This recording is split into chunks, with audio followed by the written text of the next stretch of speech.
How do I go about parenting a teenager in my house without overstepping as a stepmom if their mother refuses to communicate with me or my partner? My husband has sole custody of his teenager from his first marriage. The child's mother refuses to speak to him or I about anything regarding the child. She will only communicate with the child. Her direct words are arrangements for visitation in the parenting plan where there's a set schedule.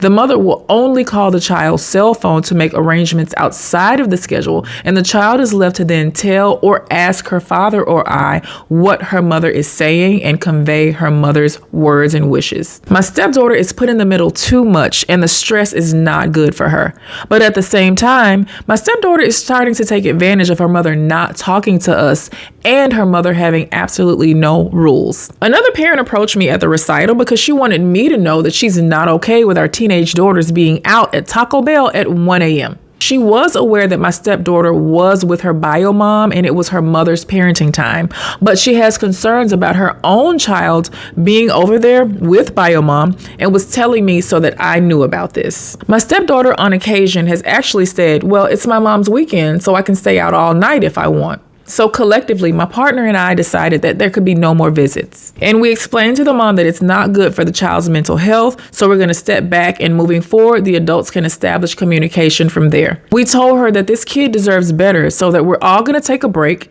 and the adults are going to figure out how to talk to each other and move forward.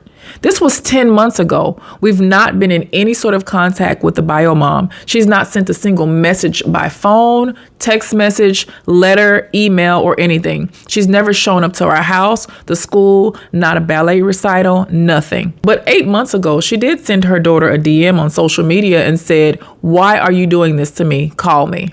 Oh my God. So this is actually a hot mess. What I think a lot of times is stepmoms don't consider when you become the custodial stepmom is that it's not going to be easier. Yes, the child's in the house with you, but then if their parent is unhealthy or malicious, or they're one of these mothers that will eat their young just because they hate you and they hate rules and they hate boundaries, then they're going to let the child suffer and they're going to be okay with it.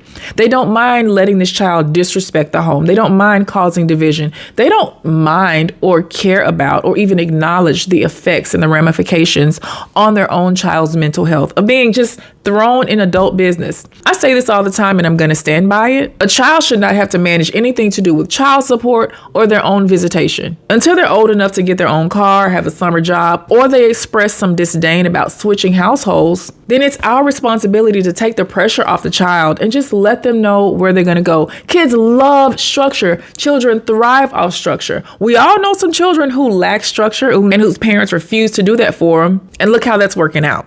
In this case, this mother has ostracized her child and tried to cause division for the child in the house that they live in. She's basically throwing her kid under the bus, saying, I don't care how hard it is for you. I'm the person that you're going to communicate with. Again, this is a teenager whose brain is not even developed yet. But then again, it doesn't sound like mama's brain is fully functional either. One of the things that I'm going to defer to, which is one of the things that none of us like, is going to court. There has to be some sort of stipulation in place. And while this kid is a teenager, there's only a few more years that dad and stepmom are going to be able to positively impact her.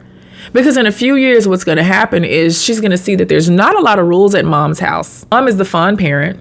And she's going to insist on going to be and live with her mother. So all this hard work, all of this investment that dad and stepmom have committed to raising this child to being a decent human being goes out the door when she moves in mom's house. I've seen this so many times personally and professionally, and the story's always the same. Either the kid goes to this other parent's house, moves in with them, they're not living by any standards or any rules, they're completely rejecting everything that you've taught them, and they go and make one big mistake that derails their entire life. Either they catch some sort of charge, or they go to jail, or they drop out of school, or they get pregnant. And the lucky ones are able to come back in after they've made that mistake or almost derail their life and start back over and use dad's house as another launch pad. None of us want that for our children or stepchildren, so it behooves us to do things right the first time. This mom is refusing to communicate with anybody but the kid. She's now effectively making dad and stepmom looking like they're the bad guy. They're the ones that are keeping this child and her mother apart. A decision is going to have to be made very soon, though.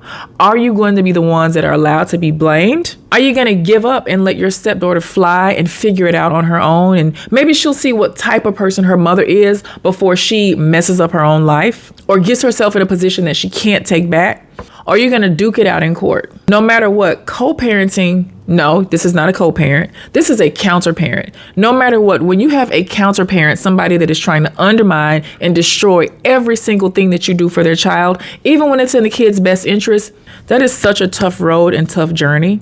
But this is where you have to arm your child with the knowledge to understand that this particular parent does not have their best interest at heart.